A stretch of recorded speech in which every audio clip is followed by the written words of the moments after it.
Good morning, everybody. Welcome back to the Debate Club. So, this is a platform that we have built to improve the quality of public discourse in the country.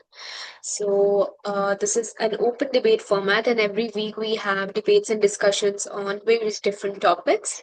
And the topic for this week is that there is as much distance between China and India as there is between India and Pakistan. Agree or disagree? As interesting as the topic is, I am first going to give you guys some context on the same before I open the floor for debate. So, uh, the motion for today, at first glance, many people may already have formed an opinion, I believe, because we see what China is as an economy. It is a massive economy with advanced infra, manufacturing strength, and technological progress. Arguing that India still has a long way to go before catching up is something that most people would do. But there are also people on the other end of the spectrum that may argue that India has also emerged as a major global power and is far ahead of Pakistan, which makes the comparison kind of unfair. However, if we look at the topic, what actually makes this debate interesting to me is the word distance. Because what do we actually mean by distance in this motion, right? Are we going to measure the economies by their size? Or are we looking at income per person, infra, education, innovation, military strength, quality of life, the kind of geopolitical influence these countries have? And depending on what metric we are going to look at, we may as well arrive at very different conclusions. To give you a little bit more context, China today is one of the most powerful countries in the world. It is a global leader in manufacturing, exports, infra, renewable energy, and many other areas of tech, right? India, meanwhile, is one of the fastest growing major economies. It is an IT services leader, a growing geopolitical force, and home to the world's largest population. Pakistan remains an important country as well in the South Asian region, but continues to face economic as well as developmental changes that have slowed down its progress in comparison to its neighbors. Now, those supporting the motion may argue that China is operating at a level that India has not yet reached. Uh, Here you can point out to differences in infra research spending. You could look at industrial output as a metric, educational outcomes, healthcare, and technological capability as evidence. The gap between China and India is similar to the gap that exists between India and Pakistan. However, for people on the other end of the spectrum, the argument could be something like India is already much closer to China than Pakistan is to India. You could highlight India's economic scale, the growing middle class population, international influence, military capabilities, space programs, and role in global affairs. From this perspective, India and China may belong to the same broad tier, while Pakistan sits much further behind. So, apart from all of that, my personal input is that this specific motion raises larger questions about how development should be measured instead of just talking about three countries in general and the distance that exists between them. So, is it more important to look at where countries are today or where they are heading when we are talking about these three countries, right? Should economic size matter more than living standards of the people in the country? Does infrastructure matter more than democratic institutions? And can any single number truly capture the progress of an entire nation? So ultimately, the debate today is not just about India, China, or Pakistan. It is about how we measure development, what indicators matter most in this situation, and how we compare countries that have taken way different paths to where they are today. So, with that context in place, I now declare the floor open for debate. In order to speak, you will have to use the reaction button to raise your hand, and you will be given a chance to speak in that order. Thank you.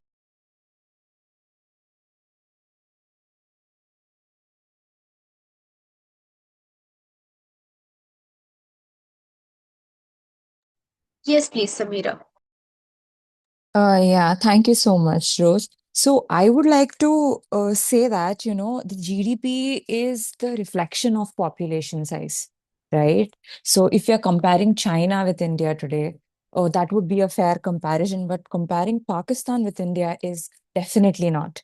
So the metrics is completely different, and I feel it is unfair. So I'm against the motion. So should I stay now and debate my position against the motion, or should I, you know, rebut later? Actually, you can give us context about why you're against the motion and tell us your viewpoints, and then later on, when other people are speaking and you have a point of rebuttal, we also have a rebuttal session 1 hour down the line, roughly. Okay, okay, Rose. So first of all, I feel it is absolutely unfair for us to go ahead and compare to three countries which are completely different in its demographics, in its uh, political structures, and the time and the time and occasion when both all the three countries have individually got the time to develop as a country. And so if you're comparing a China's average citizen's earning as per the fact sheet provided, it is about 2 to 2.5 times what an average Indian earns, right? PPP basis. And if we go ahead and see Indian average citizens' earnings compared to Pakistan, it is 2 times, right? So India is basically standing right in between. And the more India could do is learn how China, with its gigantic population, is still being able to give the citizens of the country better standard of living. Should I assign all of this success to the political or the political structure, the communism, or should I just assign it to mere deployment of resources? I still need to research on that point, but yes, I feel uh, I am fairly against the motion.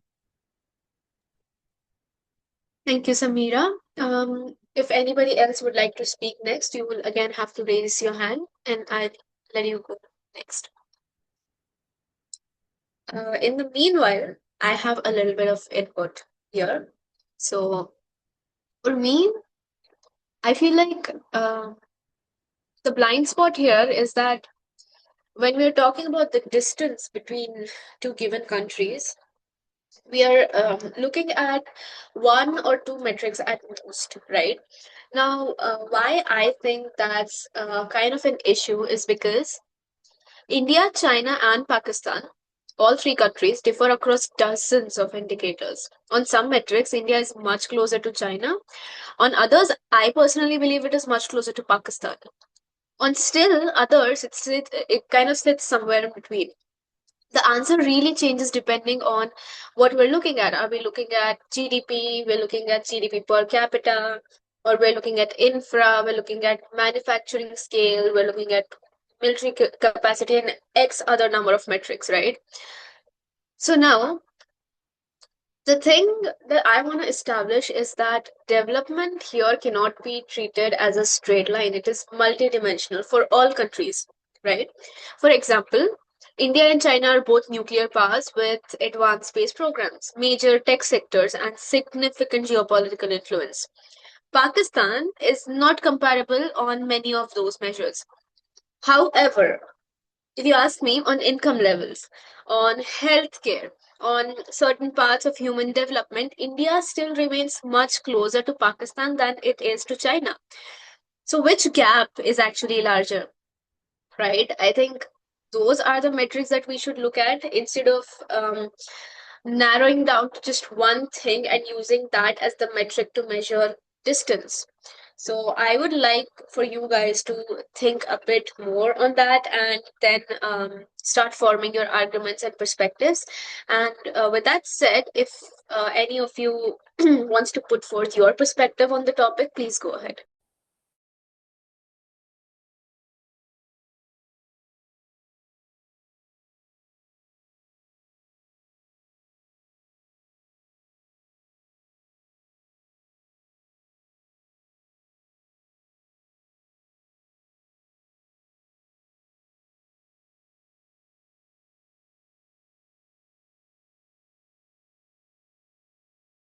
Yeah, I want to give some. Uh, Yeah. yes, please, go ahead.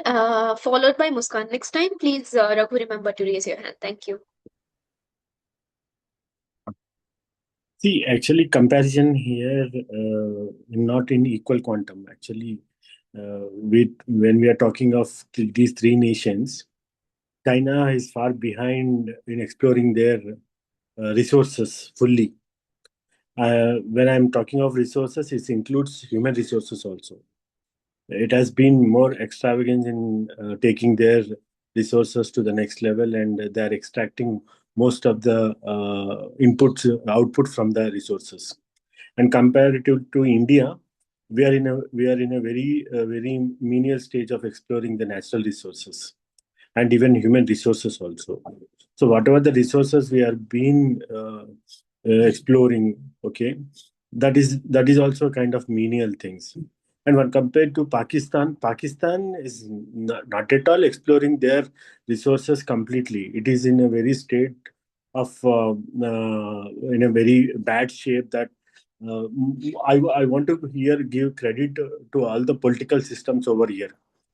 If we talk about the China Maoist people who are ruling there, they are more centric towards the nation building rather than building their own party or own ideology or own religion or own caste.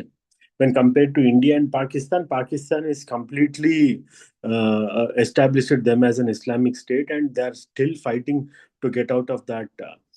Because I happen to see some of the blogs and things from Pakistan. So people in Pakistan, the youth in Pakistan is not at all happy the way their country is getting ruled. And about India also, India, if we talk about this Modi rule, our system has extremely going into the right wing.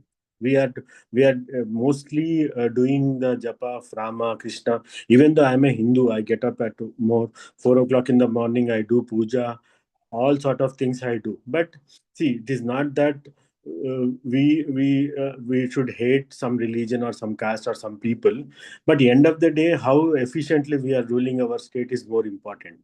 So it all per capita, all everything depends on the political system who is ruling that country. That is what from my end, and I'll come in between also. Thank you so much. Sure. Thank you so much, Raghu. Muskan, please go ahead.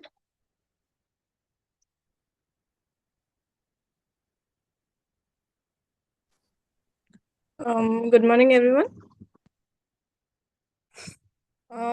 I agree with the motion, like that there is much distance between, as much as distance between China and India to the India and Pakistan. In the context of, I'm taking the example of innovation and technology. You see the RD spending of China China is of its GDP is nearly approximately 2.43% or something like that. That China spend on RD nearly of its 2.43 GDP of it. So, and whereas India spend only 0.65% of GDP on RD. Nearly there is only 80,000 patents that are. So there is a gap between the China and India, how much they spend their GDP on RD, that is innovation and technology. And if you see the Pakistan, that there is only 0.16% they spend their GDP percentage to RD, research and development. So the gap between them are almost equal. Like China is ahead in this type of the cases in this innovation and technology of India, and you see the similar thing in between the India and China. So, and also there is also human and development index. and where they share the same life indicators, like India's lies between the China and Pakistan. Sorry, Pakistan. So I'm in the motion of this topic that the distance between them is almost similar. Like,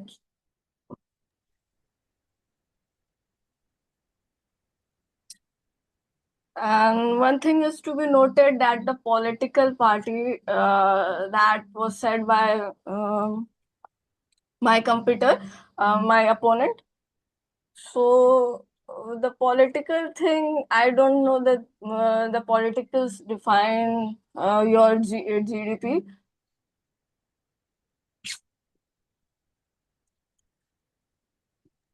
Rose, may I rebut? Yes, Muskan, are you done speaking? Yeah. Right, please go ahead, Yes. Samira. Yeah, thanks, Rose. So I would like to point out first the similarities between the three countries, right? China, India, and Pakistan, three of them being colonized. And they came out of that colonization strongly, I must admit.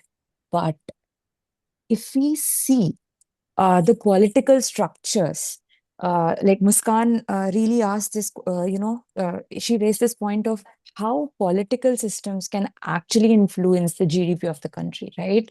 So China is ruled by CCP, China Communist Party. Communists strictly believe, if we see the bourgeoisie versus the proletariat, right? They want the resources to be deployed equally. They do not want the laborers to just remain laborers, but they do want them to be given equal opportunity for the labor they have put in, right? So when that is happening, the resources are equally distributed amongst the citizens, and there is no gap between both the sections of the society, and the class antagonism is decreasing, right? So if that is happening, absolutely the GDP is going to be higher. While in India and in Pakistan, both the countries are democratic in nature, right? We are electoral democrats. We choose parties, based on our interests, our ideologies, and that is great to an extent. But three of them coming from a colonization, from a you know a colonized state to right now after independence, if we are comparing, it raises this very significant question that did we choose a wrong democratic, political structure? While India declares itself to be a welfare state, the LPG reforms that came in 1991 says otherwise. So in fact, after the LPG reforms is when the India has become has become the geopolitical power it is today. So that being said, and answering or rebutting Muskan's question, I definitely believe that political structure uh, influence the GDP, and the per capita income, and I also believe that, and it actually makes me wonder what India would look like if we have chosen something like communism to rule ourselves. Thank you. Thank you, Samira. Is there anybody else who'd like to speak next?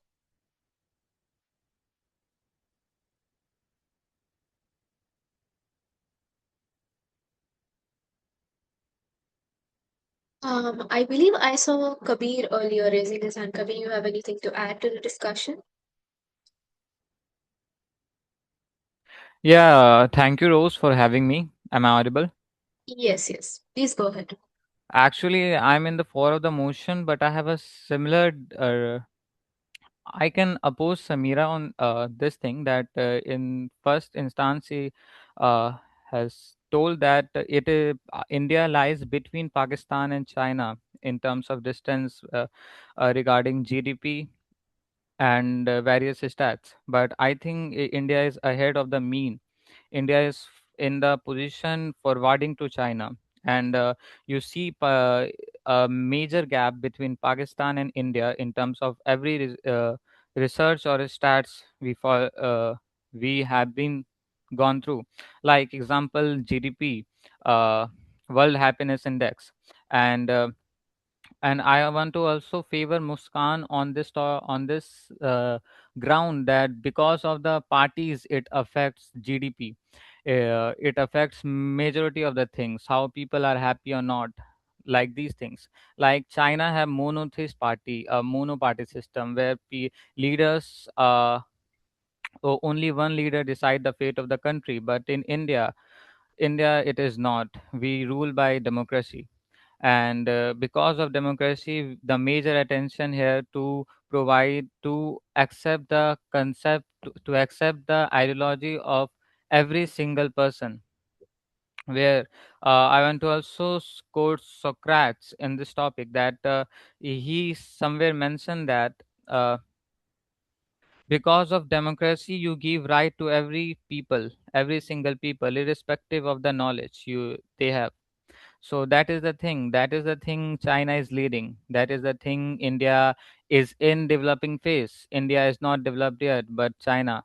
You see China in the terms of infrastructure. You see China in terms of labor gain, and all of the things that in terms of software, in terms of hardware, China is leading in a abnormal way. So that is the thing. But as per me, I want to favor my point that India is not in the mean position. India is in between the mean position and China. India is constantly forwarding the situation. Thanks, Rose. Thank you, Kabir. Anybody who would like to either support his claims or counter or anything, if you have your own perspective to it, or you wanna uh, bring in a different way of thinking instead of just looking at GDP or innovation, are there any other metrics that anybody would like to propose to measure the said distance that we have between the countries?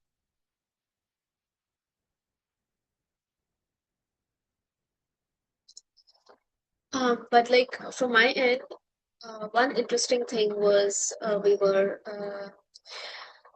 kind of thinking about how these political systems affect the way countries progress.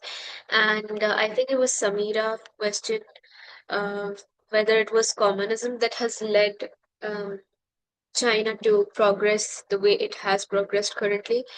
To that, I would like to say that, of course, China's growth is has been very rapid and almost undeniable. But I don't think that is going to automatically prove that communism or any other political model that exists, their system is superior, because many factors contributed to China's economic rise, actually. The economic reforms, their manufacturing strategies, and the way they integrated into global trade. There was a lot of infrastructure investment. They also had demographic advantage, the geography of the country, and in general, the state capacity they had. So it is kind of difficult for me to isolate the political system as the sole cause for its progress. Likewise, if we are going to talk about India and Pakistan and their challenges that cannot be explained purely by democracy, because countries with democratic systems have achieved way different outcomes across the world, just as countries with more authoritarian systems have achieved very different outcomes across the world. Right. So the better question is, according to me, not whether democracy or authoritarianism is inherently superior, but whether said governments can consistently deliver growth and stability and opportunities for their situations, which I believe China has been doing pretty well in comparison to at least India and Pakistan. I see Advaita raising her hand. Yes, please. Okay, this is slightly a different perspective. I'm not talking about measuring or competing, measuring Pakistan, India, or China I'm going to talk about whether it's even right to compare the three. I personally think it's wrong to compare the three at all if you look at historical context. China was never fully colonialized like India was. At most, we can see that the Qing dynasty gave away Hong Kong to the British Empire on a 99-year lease. And the British had generally, there was a formal treaty and there was proper legal negotiations, which the British actually followed through for the large part. Not to mention, historically, China's different dynasties from Qing to Han to whatever, it's generally been around the same landmass. They've historically had a more unified identity as a nation. And that's definitely showed in how they were able to control the country and leverage that national identity. Whereas if you look at India, Pakistan, Bengal, all of these countries that were under the British Raj and the British rule, they were fully and completely colonialized for a 200-year period. They're already in a much worse situation than China. Not to mention, all of these nations, they have vastly different identities, especially during independence time and before that. There was no single language you could use, not even a single dialect in that language you could use to apply to the entire nation. That was just not possible. There is huge ethnic diversity. In fact, historically, different nations, different states have had feuds with each other. They have not had a single national identity like that at all. Also, the British India's history of decolonialization was much, much, much more messy than China's. Initially, the British Raj was supposed to be decolonialized over a 64-week period, but this was reduced to just 10 weeks. In 10 weeks, this huge population, already of about 500 million, was supposed to be decolonialized.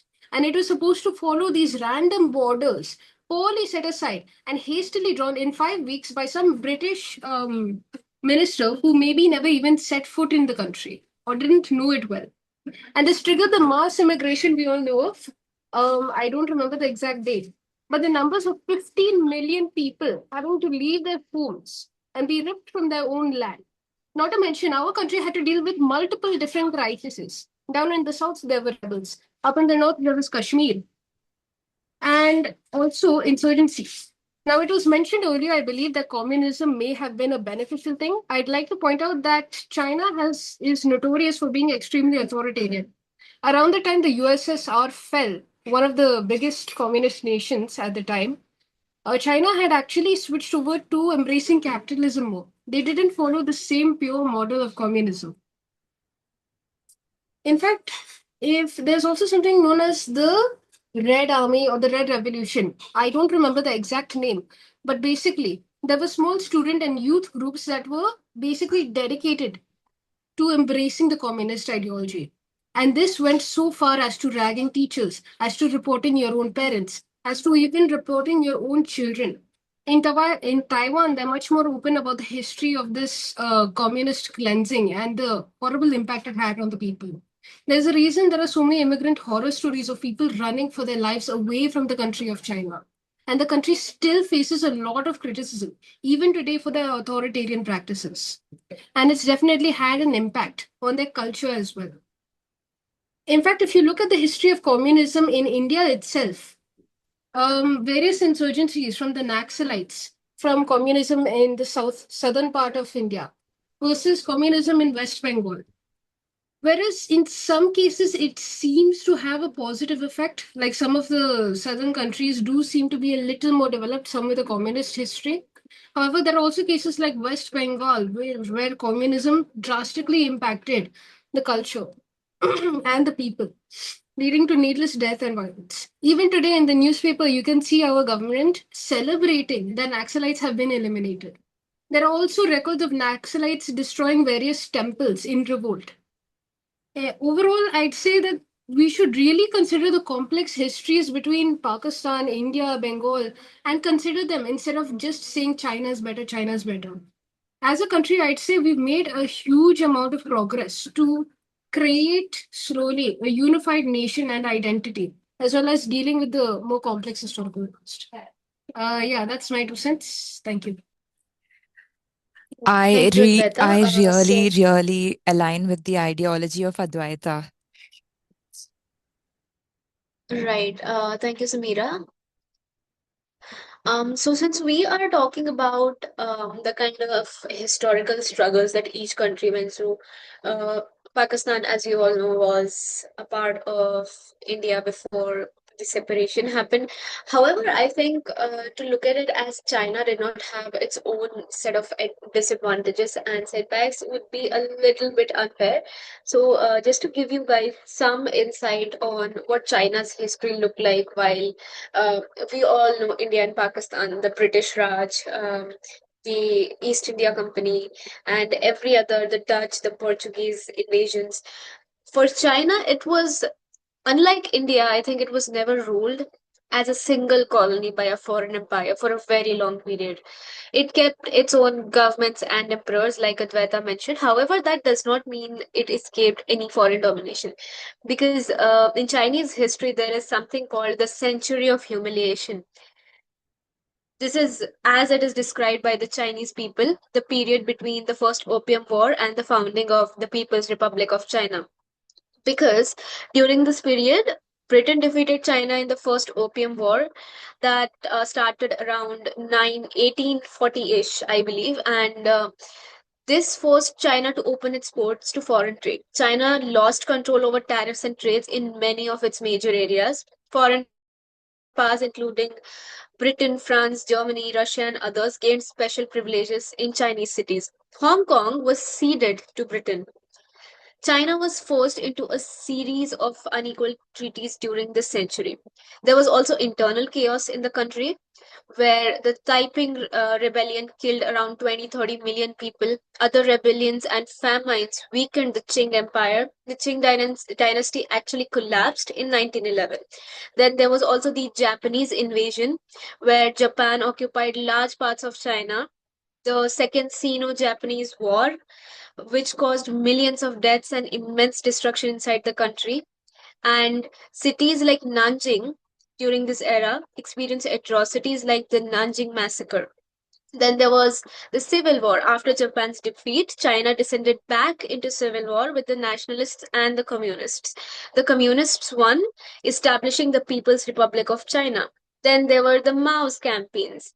And then there was the turning point where China witnessed its modern rise that largely began after 1978.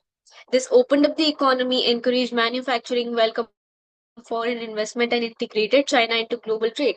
From here and henceforth is where China started to become what it is today. So they've had their set of setbacks, but it really just depends how each country has tackled them and how each country has managed to grow. Now, my point is that it's not that India has tackled its struggles better or China has. It's just me as the mod trying to give you more context on China's setbacks and struggles, historically speaking, because I guess the Indo-Pakistan colonialism that happened, the struggle against the British rule, I think that is something that we all commonly know as Indians. So that was a little bit of context from my end. And going back to the topic, if we are going to talk about it is a fair comparison that the distance between India and Pakistan is the same as the distance between India and China.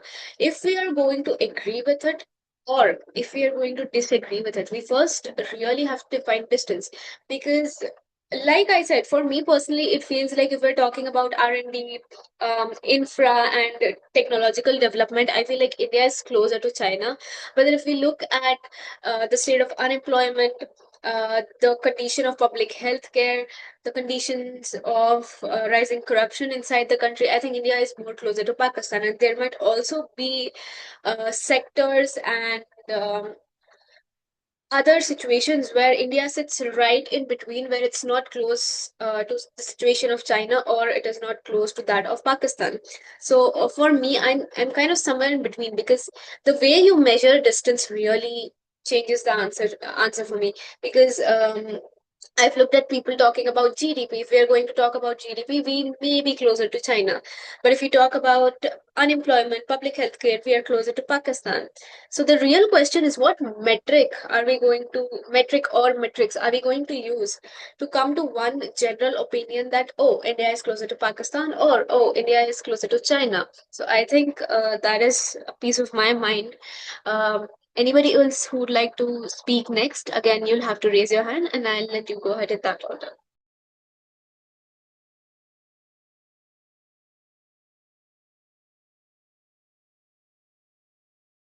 Yes, please, Advaita. Yeah, I don't mean to speak again. I'll just be speaking briefly. China definitely did go through its various struggles, of course. I just wanted to highlight India's the whole Indian subcontinent's more extreme pressures and difficulties. Anyway, if we're discussing about metrics, I'd actually like to point out some areas in which India outperforms China actually. Generally because we see a lot of news about celebrating China and putting down India or Indian shame or whatever.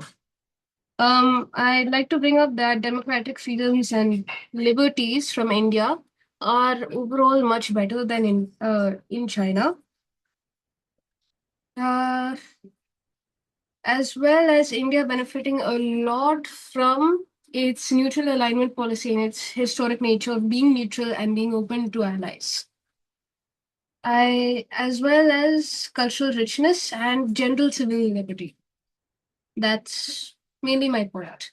That India does, in some cases, outperform China and is generally valued for its greater freedom. That's thanks. Thank you, Advaita. The freedom part, I definitely kind of agree with you on, because we have seen the kind of state control that China exercises over its citizens. And if we're going to compare it to India, at least um, in the more visible sphere, we look at China as something that is way more extreme in the way it exercises authority in comparison to how governments in India work in relation to how the citizens are governed. So definitely, that's true. Um, what about the rest of you guys? I think we've also had a couple of people who agreed with the motion that yes, the distance between Pakistan and India is the same as that between India and China. So I'd like to hear more from the people who agree with the motion to see what kind of perspectives and arguments you guys bring forth.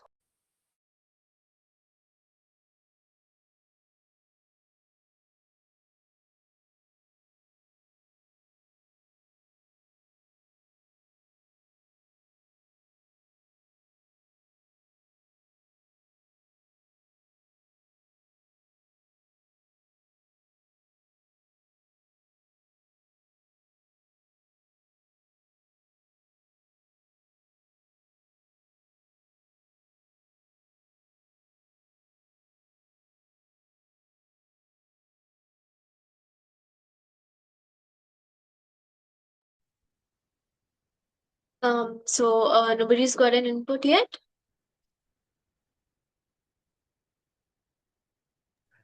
Again, Rose, it depends on what metrics we are choosing to, Yeah, debate this, right? precisely. So it is a vast topic to go into. There is like military powers of both the countries should be taken into consideration, the industrial complexity, the infrastructure, and even considering the growth in technology. The how advantageous China is when it comes to semiconductors. There's so many metrics. So maybe it is overwhelming. If we are continuing this discussion, I would really request to categorize it. That would give us a more clearer opinions. If we are discussing on the infrastructure part, three of the countries, then the arguments should stick to infrastructure. Just a suggestion from my end, Rose. Yeah, that makes a lot of sense. That is also precisely why, while giving the opening context, I really wanted to define what distance meant, even if it was just one metric or if it was just 3 to 4 metrics. So, like Samira said, we can actually go ahead and put down like a couple of metrics that we can use for the sake of comparison throughout the entire session. So, if anybody would like to suggest what kind of metrics we are going to use. For example, you could suggest HDI, you could suggest GDP, the R&D spend, the infra spend, something like that in the chat box, or you can also like unmute yourself and let us know what metrics you'd like to propose. Can I suggest the military expenses? Yes, absolutely. So there So is And I I would think want to we should listen more on sure, this. sure. There is military expense. What else would be a suggestion? Yes, Kabir. I think we should go on with the World Happiness Index or the all those things which includes how people are happy, because at the end, these all goals mean to achieve for the people. Yeah, And so to the World Happiness Index, I would also add the Human Development Index. So it makes things a little more easier. We could use that interchangeably as well, although Um, those are not the same things. Also, in addition to that, it seems that there are some more indexes along with the happiness index. There's also the social progress index, which basically measures how well the nation provides for each citizen, basic human needs, as well as an environmental performance index. These two could be very much applicable for India, China, and Pakistan, perhaps. Okay, can you please repeat the two again so I can have them noted down? Social Progress Index, which Uh-huh. measures how well the country provides for its citizens' basic needs, things like water and technology access, as well as Environmental Performance Index, which Okay. measures, environmental, eco-friendly, and all of that. Also, of course, Corruption Index. I think that would also be a valuable metric. Yes. Apart from that, I think looking at the GDP in comparison to the per capita would also be a good thing because GDP again doesn't really show us how the wealth is distributed. It just shows us the total output of a country. Oh yeah, you can uh, use the Gini index for that. Rose, actually, I have a question from Advait Nair. So, am I allowed to ask before the metrics is started? One second, Kabir. Is everybody done suggesting, or are there more suggestions for the metrics? All right, I'll take that as a no. So we have a total of 5. So I'll be pasting that in the chat box. And Kabir, yes, you can go ahead.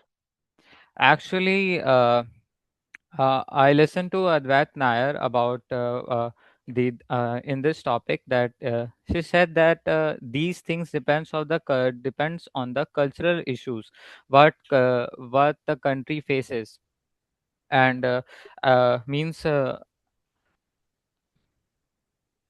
she explained about the colonization of China and India, and tells us about how the complexities of these two nations in respect of the foreign powers when they attacked us.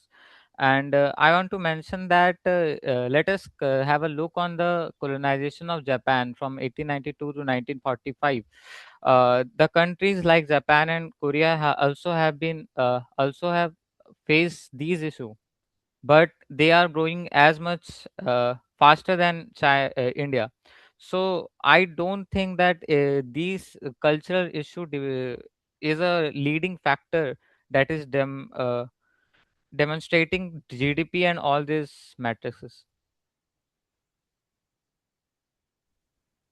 Um, I Advait, was I thinking. you can respond. I'm not sure where exactly the question was. What I'm getting is you see the cultural issues don't matter because other countries like Japan and Korea were also colonialized but are still growing and developing. I'd say that Japan and Korea are much, much, much smaller than India. Then they have more unified identities as a nation. Take Japan, for example. They were able to unionize into one nation and one identity because they identified the threat of Western expansion. And there were already a lot of people talking about and discussing the limitations of Japan's traditions. There were also a lot of people advocating for adopting Western practices quickly so as to develop the country. Whereas India, like I said, India is 300 plus princely states, and it was under proper colonialization for 200 years. Japan was able to successfully block out any Western influence for an extremely long period of time, and it was never under the exact same brutal conditions as India was. There is a huge difference in population.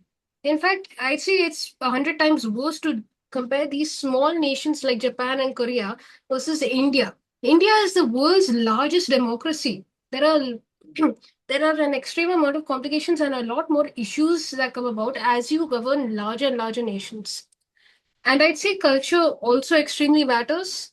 If you say culture doesn't matter, or that the diversity of a nation, or that bringing doesn't matter, then you're ignoring, say, how to bring people together.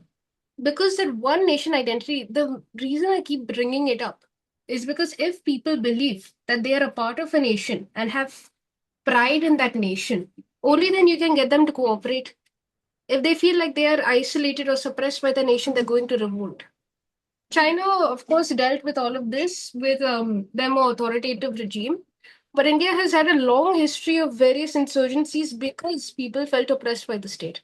Yeah, sorry for the long response. I hope that kind of clarifies it. I'll respond in the chat box if there's anything that's no longer unclear.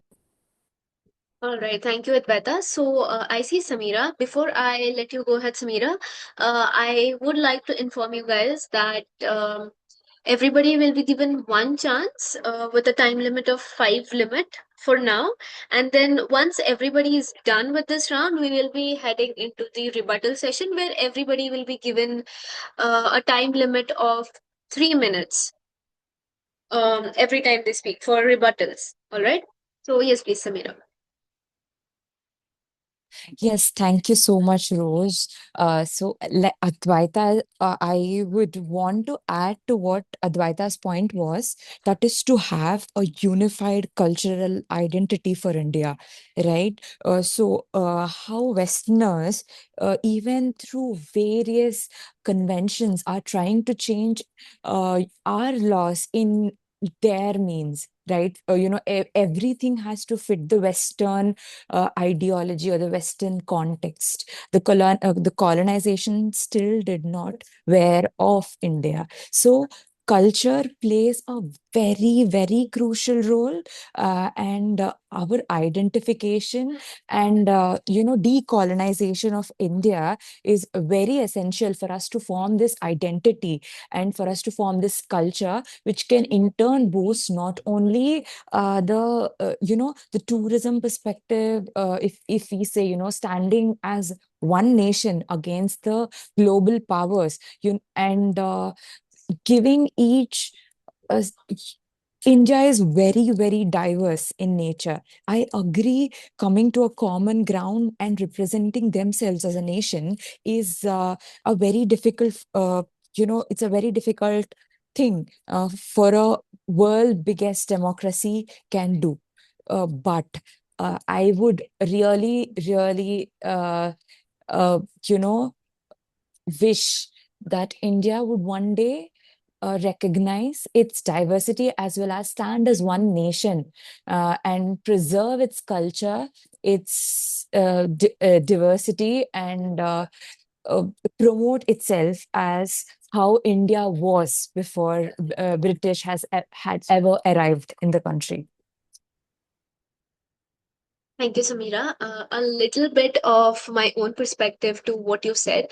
I think the need of the hour is yes, India needs one unified identity, but knowing India and the kind of diversity it has across cultures, languages, and n number of things, I don't think one cultural identity for India is possible. And I think it is unfair to all the cultures that exist inside this very country. I think a national identity, a unified national identity, would be a more apt solution to it.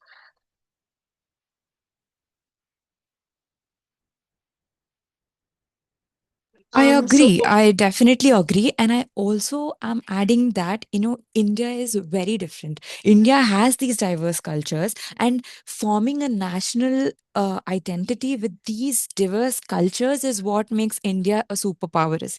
So I agree with you. Probably my wordings were not communicated effectively to your understanding. Yeah, I agree with what you say. thank you. Kabir, please go ahead.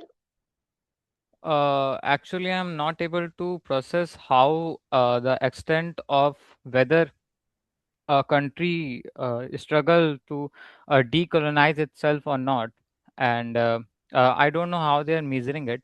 And second thing, I want to favor Rose on this topic that unified identity. It is true that it sounds good that people are having a unified identity, but it is literally not possible for a country like India having a large population and a uh, coming under fifth largest country in the world, and people cannot have a single identity. We are so much diversified, but there is a feeling of a country, but it is literally on paper not possible.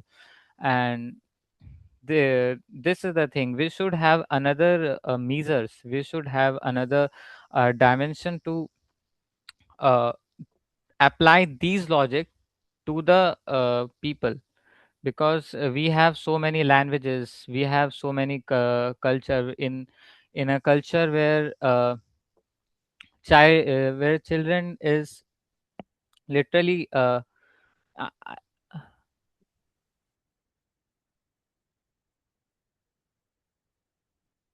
Kabir, you, I guess, muted yourself mid argument.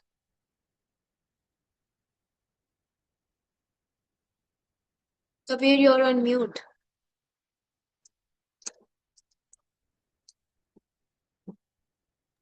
actually what I'm saying that there are different cultures, and so how can we put these things on a single scale to have a uh, unified culture, unified culture.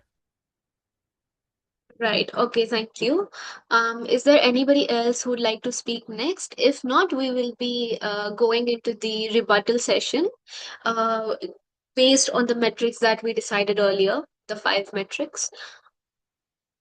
So if you want to speak before heading into the rebuttals, you'll have to raise your hand right now.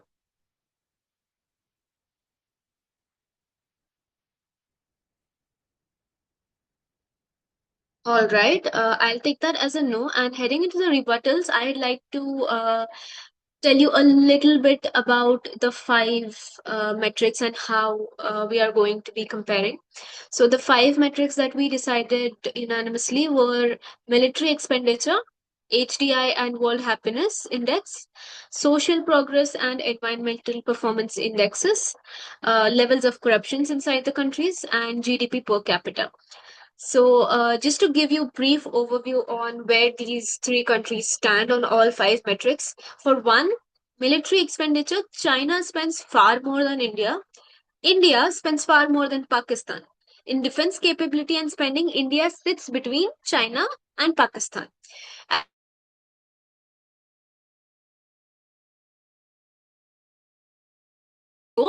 China consistently ranks above India. India ranks above Pakistan. Can you guys please confirm if I'm properly audible? Your audio Yes, went you are. in the middle, Okay, thank you. somewhere. Where exactly you want me to go back to the World Happiness Index? Yeah, maybe it could be an issue from my side, but I didn't hear it. I think somewhere around there you just blanked out or muted for some reason. Okay. I'll just I was talking about the five metrics, so I'll just start from the beginning. For military expenditure, China spends far more than India. India spends far more than Pakistan. So, for military expenditure, India sits right between the two. For HDI and World Happiness Index, China consistently ranks above India. India ranks above Pakistan, and India is neither close to China's outcomes nor Pakistan's challenges. Again, India is in the middle. For social progress and environmental performance, China generally performs better than India on infra and basic social outcomes. Pakistan generally performs worse than India. India again occupies the middle position. For corruption, China tends to score way better than both countries, India and Pakistan. Pakistan generally scores worse than India, but corruption patterns for India and Pakistan still remain similar. GDP per capita, China is several times wealthier per person in comparison to India. India is significantly wealthier per person in comparison to Pakistan. So, on individual prosperity as well, India again sits right between China and Pakistan. So, just that little brief context given, we can now go for rebuttals, and the time limit here will be 3 minutes per person per round. So, if anybody wants to speak up, use any metric and give us more perspective on the same, please go ahead.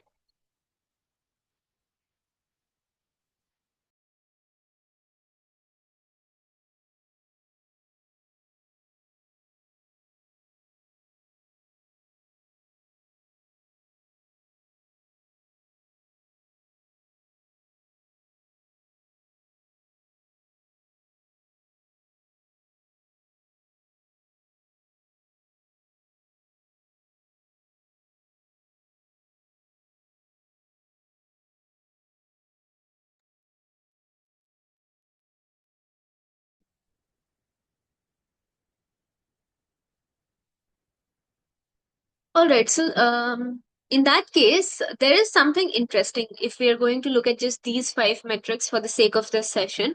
I think in every other situation, China is far ahead, Pakistan is far behind, India is generally sitting somewhere in between. But for corruption, China definitely scores better than both countries. Pakistan is obviously worse than India, but somehow Pakistan and India, in terms of corruption, sit very, very close to each other, although one is worse off than the other. So I think that is an interesting insight here. So I'd like to pick your minds on why that might be. Again, because somebody was talking about communism versus the kind of democratic systems that India and Pakistan have. So that could be an interesting argument in this specific case. Yes, please, Advaita.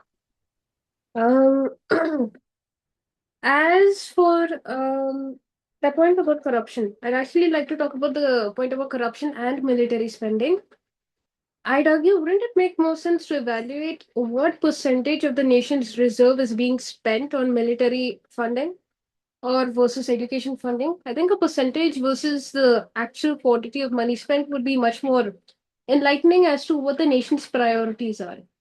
And as for the corruption index, doesn't it bring into question as to how exactly corruption is measured? I remember a corruption sweep ordered that eliminated various political opponents. Actually, eliminated the political opponents of Xi Jinping. I forgot how to pronounce his name properly. But yeah, it was used to eliminate his various political opponents. It also brings into the question of what's the use of a corruption index if the state is basically an authoritarian regime, such as in China's case. As in, does corruption index even matter if the entire governmental body's priorities and values are questionable? Like, for example, Pakistan or China. India is a more complex situation. I think it really depends state to state, as well as the independence allowed for each state. Yeah, that's all. Thank you, Advaita. That's very interesting. Again, do these indexes matter if we know what we know about how corruption has been used as a tool to eliminate political opposition in the country, and does it even matter when the level of authoritarianism in a country is as strict as in case of China? Very interesting. So I'd like to also hear from Muskan. Yes. My metric will be the military power. I think that telling them military power in that is quite not right, as I am in the motion, as I agree in the motion of the topic. So here you see that we are talking about the distance between the nations, not just the military capabilities. So I'm considering that India has almost the same military power as the China. So between the, I can't say that the China is ahead in the military power of India. India, and if you say that the China has the bigger military power, stronger military power than the India, but it is doesn't matter in, you can say, in these telling that India is China is greater, because military development doesn't matter with in the context with the nation development with the GDP and that RD, because both China and India has the nuclear power, nuclear power. What the main point is that the infrastructure, education, and healthcare about that. So if you say, uh,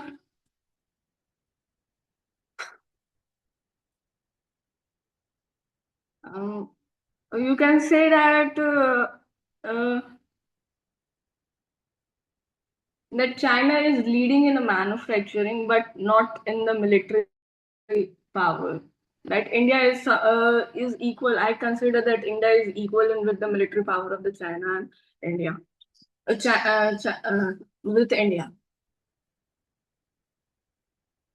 That's from my side.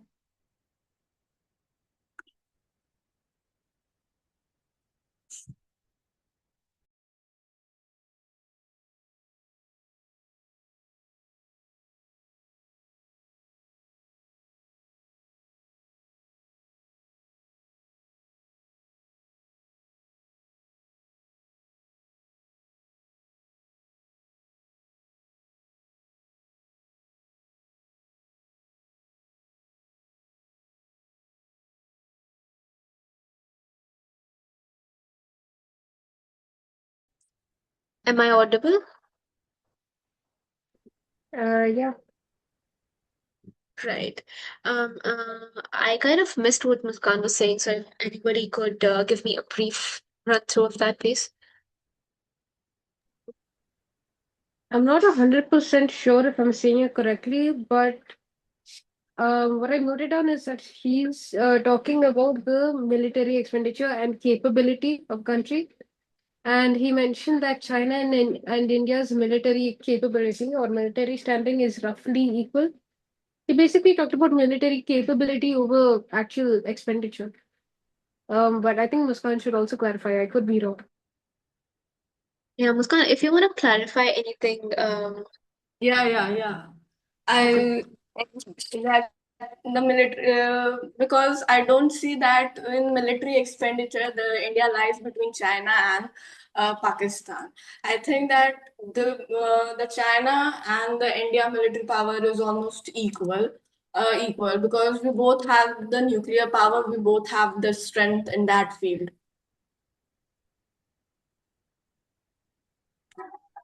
all right, thank you. So I guess somebody was telling us it would be a better insight if we looked at the total budget and GDP of a country in comparison to what they're actually spending on their military budgets, right? So for China, it would be, these are approx numbers, by the way, guys. So also do look up your own numbers. So for China, the estimated military spend is around 336 to 374 billion, which is like 1.7% approximately of their entire national expenditure. For India, it is 92 to 128 billion dollars, which is 2.3% of the approx GDP of India. And for Pakistan, it is 10 to 12 billion, which is 1.8 to 2%.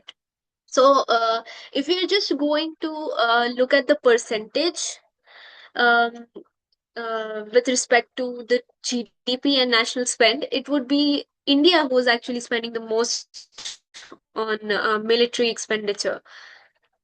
So, I mean, I think it was Advaita who was asking for the numbers, right? Yeah, thank you.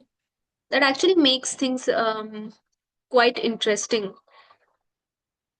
Because if we are going to take these numbers and then look at military expenses as a percentage of total budget of these countries, China is spending 8 to 9% of its total budget on military. India is spending 16 to 17, whereas Pakistan is actually spending 30 to 40%.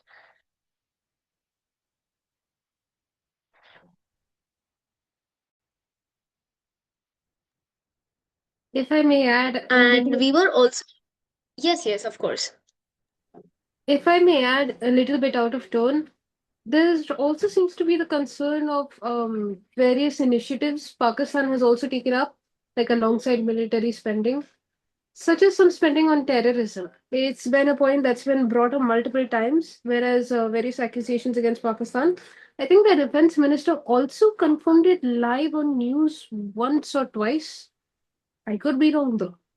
Just another point to bring up about these various initiatives that also are technically under military spending but are categorized as something else, but basically fall under defense and offense spending.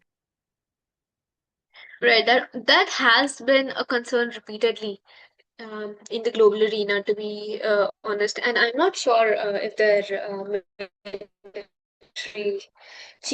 military chief or any other related personnel actually confirmed it. So yeah, well, that we'll have to look that one up. So if we're looking at these five metrics, except for corruption, I think India sits right in between China and Pakistan in most cases. So that kind of like supports the motion that we have on the floor today, that the distance between India and China is pretty much the same as that between India and Pakistan, don't you think?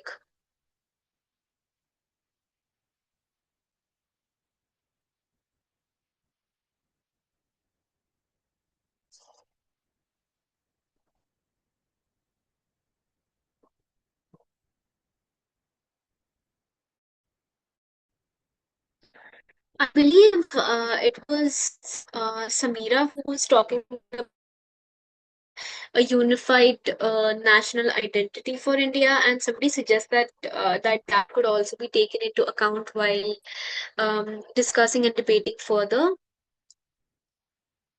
I think Advaita, right? Right, yeah. Yeah, little. Basically, the whole thing about cultural identity versus national identity. By that I mean, say, the identity of the entire of the citizens of the nation, about the entire nation, versus individual culture and traditions. Yeah, that China, would actually be a good metric. Uh, do you actually want to give us more context on what you think about the same? um, I'd say that China actually has a somewhat poorer cultural identity versus India. In India, despite all its messy history, it still has allowed some independence and autonomy for its various states, even today to a certain degree.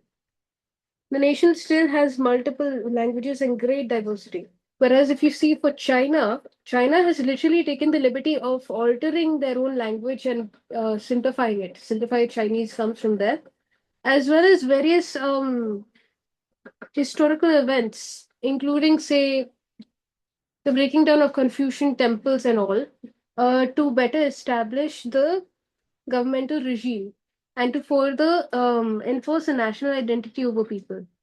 It seems like a lot of situations for communism. I could be wrong, but it seems like cultural identity usually comes as the cost of communism because communism requires such strong national identity and such strong cooperation, which led to China's success, but it came at the cost, a very significant cost.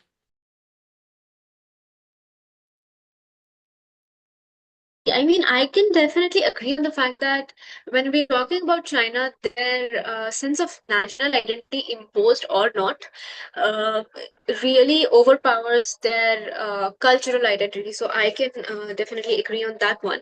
I also see Beethoven raising his hand. Please go ahead. Okay, the motion is whether we have, I mean, same gap between India and China and Pakistan and China. Exactly, I yes. guess. Oh, okay. So what what I think is there could be a three perspective in this. One is in economic scale. Then second, I would say strategic and civilizational capacity. And third is no, no. First, I would say is the financial scale, and third, I would say the economic scale. I would separate the two, finance and economics. Uh, I'll tell you what I mean by that. In terms of, I mean, civilizational capacity, I would count as human development. For example, in happiness index, Pakistan actually uh, outwins India in that matter. And there are few indexes like Pakistan media is kind of partly at least free. I mean, I have seen many memes. Pakistan in this regard, I think, is slightly ahead in terms of I don't know whatever reason, but in terms of how they openly criticize their government and how they are very much critical of their policies, and they kind of know the state is deep state. So in that scenario, I feel Pakistan is more of, at least Pakistani citizen is more of self-aware of what their situation is and the condition is, as compared to what I feel about India. So in terms of civilizational capacity, it's complicated. In terms of human development, it's complicated because corruption is literally everywhere. And yes, in China, the elimination of corruption came at a cost of elimination of opposition. So in terms of human development and civilizational capacity, I would rate China and China, Pakistan, India all at roughly at same scale. I would only say there is a comparable gap. Uh, s- second thing in terms of financial scale, I would say the imports exports is too much. China builds roughly, I don't know, a large percentage of production of world production. So in that case, the gap between India and China is too larger than between India and Pakistan.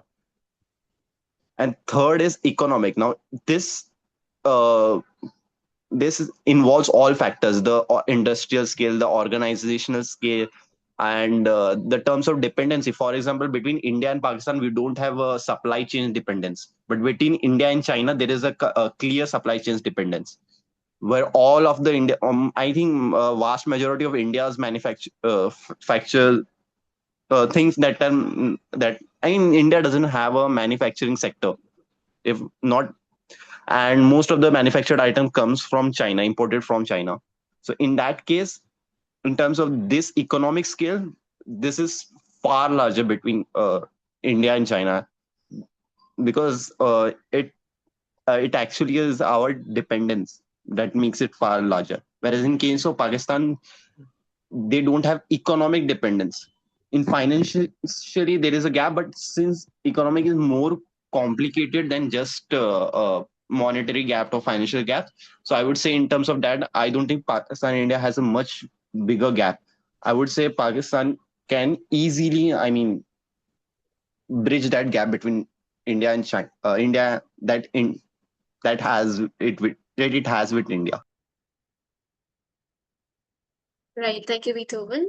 So that was actually a really good perspective because there are again dependencies and um, certain unfair or fair even advantages being used as leverage when it comes to geopolitics. So that kind of makes gaps in certain sectors and cases kind of almost irrelevant when it comes to comparison. So that's really true. And going back to the kind of question of cultural versus national identity that we were talking about, which actually originated from what Samira was telling us. For me, it just looks like national identity is generally stronger than cultural identity when it comes to China. because China has largely succeeded in creating a single national identity that often tends to override the regional and ethnic differences. And again, that is due to mainly due to the kind of regime they've had and the kind of approaches they have adopted in order to achieve the state. And for India, national identity and cultural one actually tend to coexist, at least from my perspective, because we know the kind of diversity that exists within our country, and India's national identity is actually based on pluralism. People don't necessarily give up regional identities to be Indian. You could be a Tamil, a Bengali, a Punjabi, Malayali, and still strongly identify yourself as an Indian. However, the interesting case for me is actually Pakistan, which has actually historically competed with its regional identities. For example, Punjabis, the Sindhis, the Pashtuns, the Baloch. These people maintain very strong regional identities, and Pakistan was created around a shared Muslim identity and not necessarily a national identity, you know. But regional differences, however, remained very significant throughout. In case of Pakistan, the separation of Bangladesh is actually evidence that religion alone could not really override the linguistic and cultural identity emphasis that these people had. So for me, Pakistan seems to have struggled between maintaining a balance between a common national identity along with its shared regional identities. So that is my perspective on how national versus cultural identities have been in these three countries. And we could also go on talking about how each of these, is an advantage or a disadvantage for each country. I think Beethoven was trying to say something.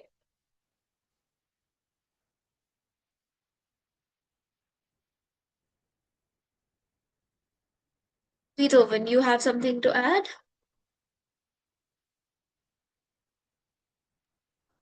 I think Pakistan lately, I, I, okay, yeah, we haven't seen much development in terms of their integration of indigenous identities, whereas India has always been, I mean, very much adjusting with their regional identities. Jawaharlal Nehru also allowed states to form on basis of language, which he originally was very opposed to, but he actually given in the pressure for it. Whereas in case of Pakistan as well as China, they didn't give on.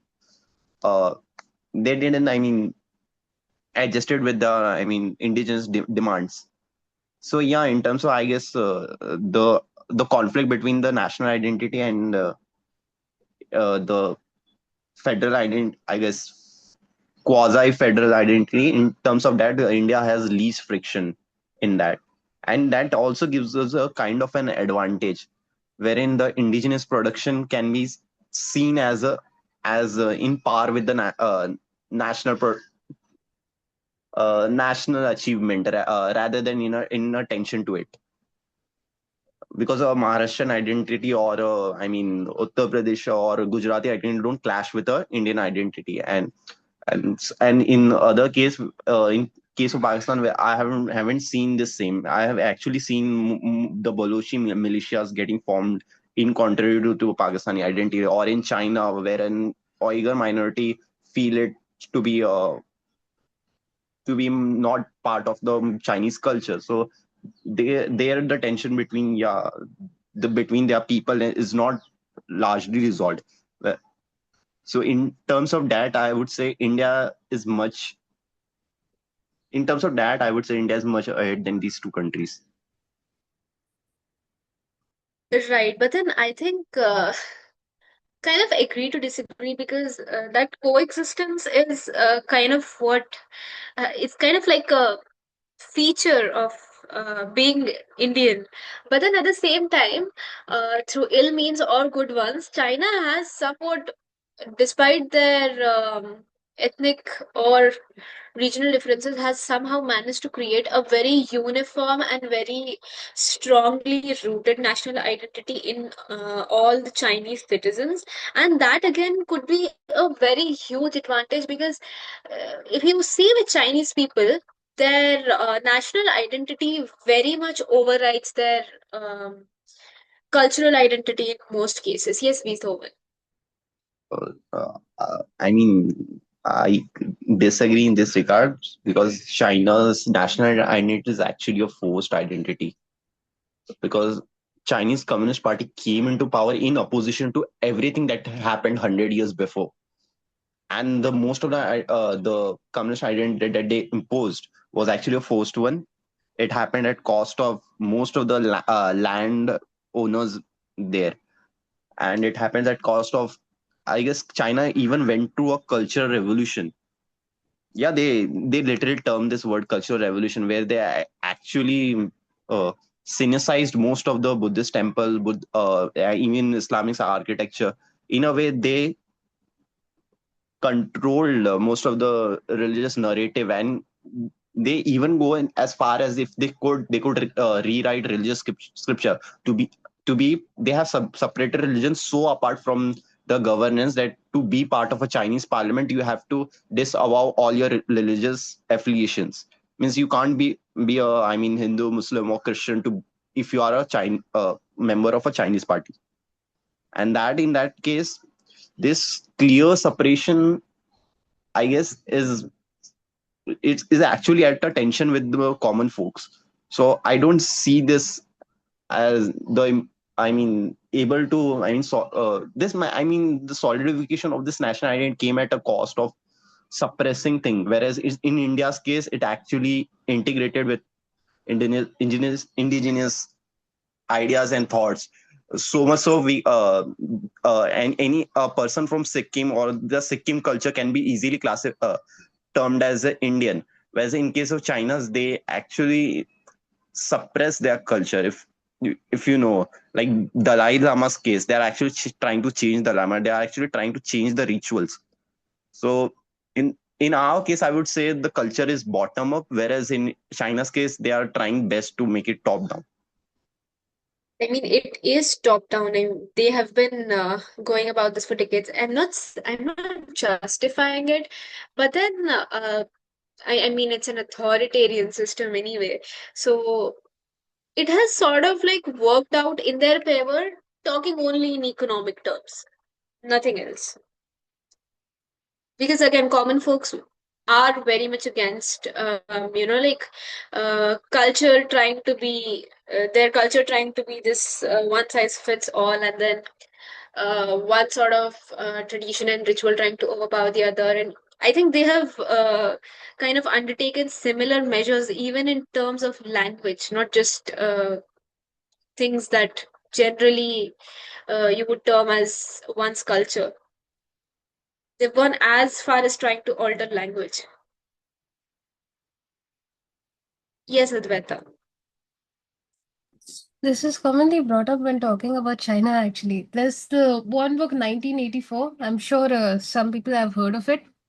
It talks about this thing called doublespeak and how the government literally commands, it's done to a much greater extent, but commands and alters language. You can't use certain words, you have to use alternate words. You have to sort of lie to yourself while speaking.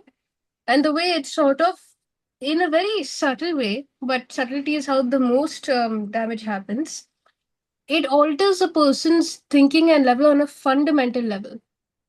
So that's also an interesting thing. It's a fictional book, but it did serve as a warning to what authoritarian governments would do, which is actually what we see China doing. I believe a few years ago, in an effort to combat the current marriage crisis caused by the one child policy, there was a huge discrepancy between males and females. There were too many males, and there were also marriage rates declining. So they invented a term and had pushed this through the Women's National Party. They have a party for women. They pushed the idea that there is a term called leftover woman, and that if you're a leftover woman, you're worthless. They used the same Chinese character as for leftover food and attached it to woman. This was never a term, but they enforced it as a term. It was a very strange idea that didn't make much sense. Yeah, it was very strange. I believe this happened recently as well. This caused a lot of backfire, but we can see how this language was used and how culture is literally synthesized to gain some kind of outcome or to gain some kind of metric. And we see also that the government is falsifiable. They won't make the best decisions, especially in an authoritarian regime where not a lot of voices can be heard. So, yeah, this is an example of where that forcing a culture and synthesizing it can backfire quite badly. But at least now there's a huge turnaround where a lot of women are actually speaking up and embracing the title. But this also solidifies it because it was never even a term to begin with. It was manufactured purely. And yeah, thank you. Right, again, like looking at the situations of the three countries when it comes to national versus cultural identity, again, it just makes me realize something that China has, by good means or bad, kind of manufactured this national identity and created uniformity. India is managing diversity along with its national identity, and Pakistan is like still negotiating the balance between its regional as well as national identities. Again, I find India sitting right in between these two countries. So again, that makes me think the motion of today, the five metrics that we were talking about versus the cultural identity conflict just now. Again, it makes me like, yes, India does Pakistan as well as China. So does that mean that the distance between India and Pakistan and India and China is more or less the same?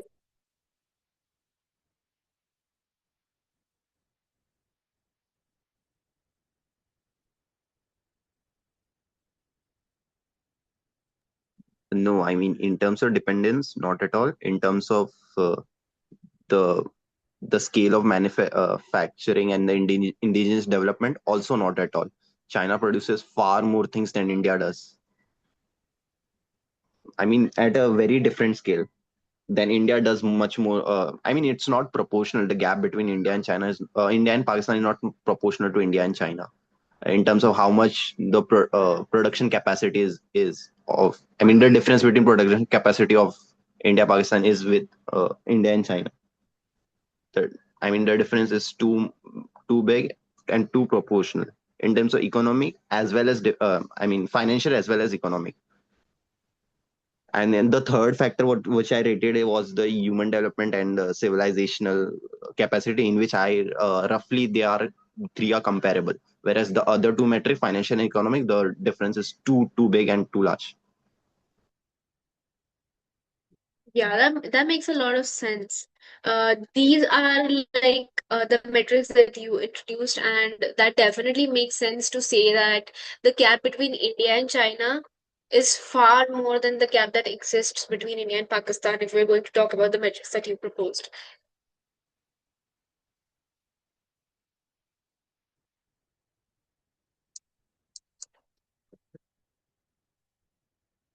So, I believe we've discussed about a lot of things. Just to give you a run through of everything that we used for the sake of comparison for this debate was the military expenditure, the World Happiness Index, HDI, Social Progress Index, Environmental Performance Index.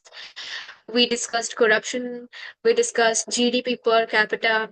Then we went to discussing about national and cultural identities in the countries, and the extent of dependency of these countries and the manufacturing, the economic as well as financial metrics that we can take into account while talking about these three countries and how the gap between them is comparable or not comparable.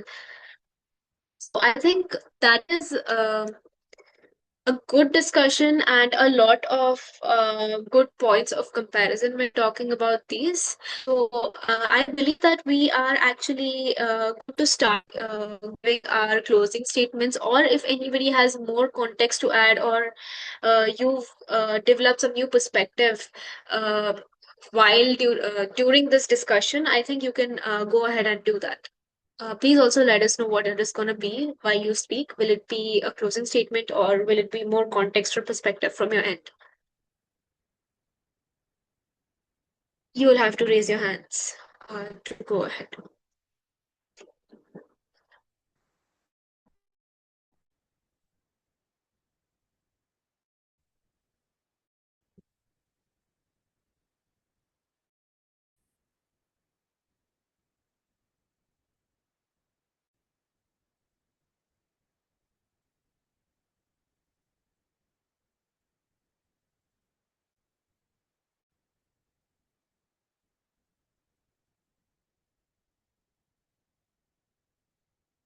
All right. In that case, let me go first. So this will be a closing statement, sort of, from my end, that the way we approach the motion, the metrics we use to define the distance again, is what really matters. Because if we're talking about things or metrics like we were talking about, the comparison almost seems unfair. The distance is far too much between China and if we compare it to the distance. So it's it kind of comparison. But if we talk about other metrics like the military spend, the World Happiness Index, the Human Development Index, metrics like that, it looks like India sits right in between China and Pakistan. And in that case, to me, on a personal level, it feels like, yes, the distance between India and China in these cases is the same as the distance between India and Pakistan, right? So it really depends on how you're approaching the motion, with what metrics you're approaching the motion. So, yes, for me, that would be my closing statement. If anybody else has a closing statement or more context, this is your sign to go ahead.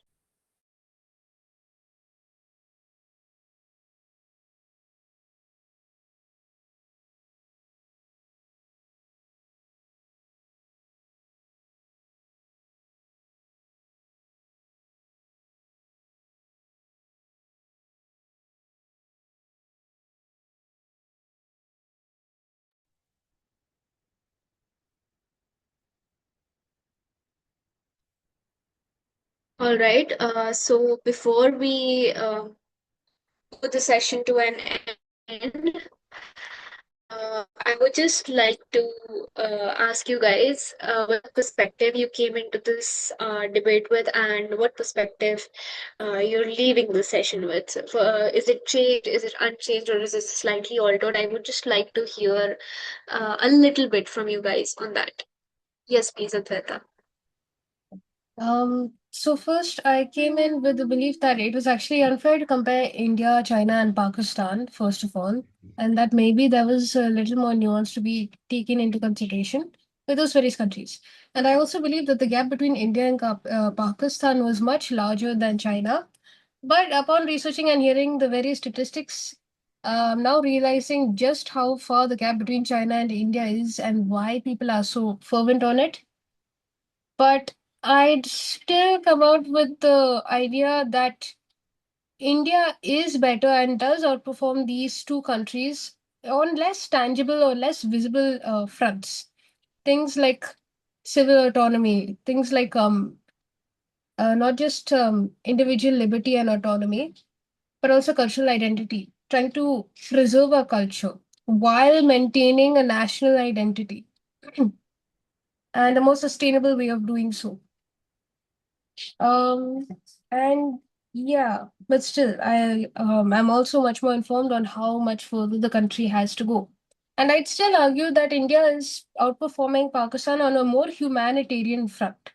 As in, for example, um, the various leadership that cares about benefiting and improving the country, even though there's a lot of hatred for our politicians, I'd still say that we are left in a much better position and we take a lot for granted, such as, for example, our cheap education, the various opportunities and pathways there actually is to get out of the country, the various help you get from the government, land reforms, so on and so forth. In Pakistan, these humanitarian rights, as well as the progression of culture and morals, I feel as though India does definitely outperform on this front. And that the most difficult part of a nation developing is to first establish those basic humanitarian rights to be able to provide for every citizen and ensure they have a pathway to success. I'd say that's much more difficult than growing the nation to, say, the heights of China or even the USA, especially with our population and potential.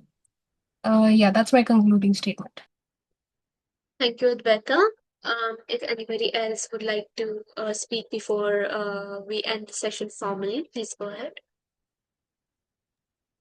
Yeah, I mean, I came in with perspective of hearing why.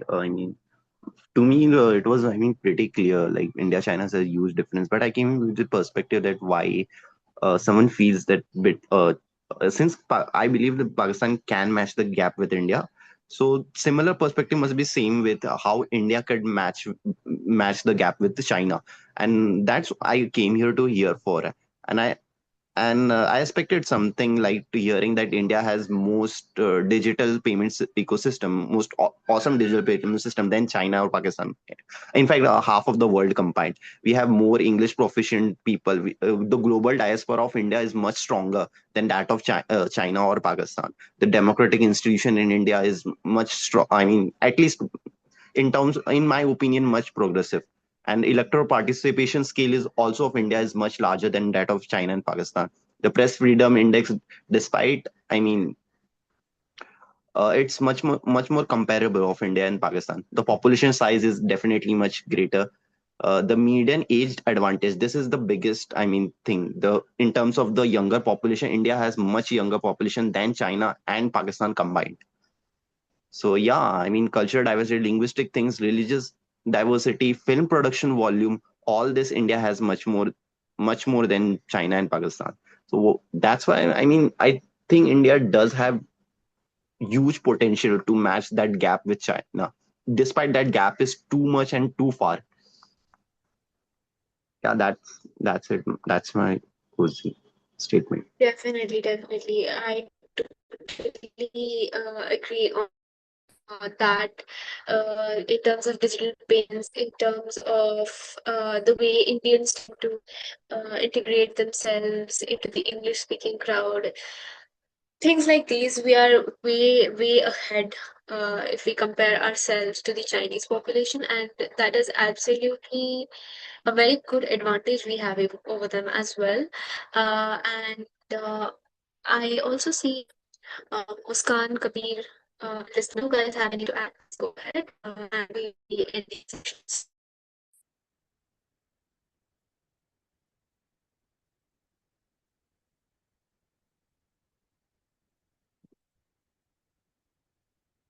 All right, then you guys.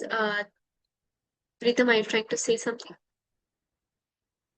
No, sorry, I just joined, so I'm not aware of the context. Yeah, no problem. We were just talking about the gap that exists between India and Pakistan and India and China, and whether the distance between these countries is the same. We are almost actually at the end of the session.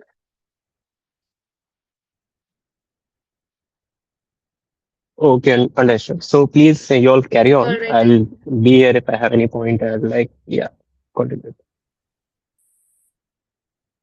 sure, sure. Actually, we're almost at the end of the session, and I'll probably see you next week with a different topic. Would love to hear from you. So, thank you everybody for being here, and I hope this was both enjoyable and you also got something to learn, and also got to broaden your perspectives on the same. So, I will see you guys next week. Thank you so much for being here, and have a nice day. Yeah, thank you.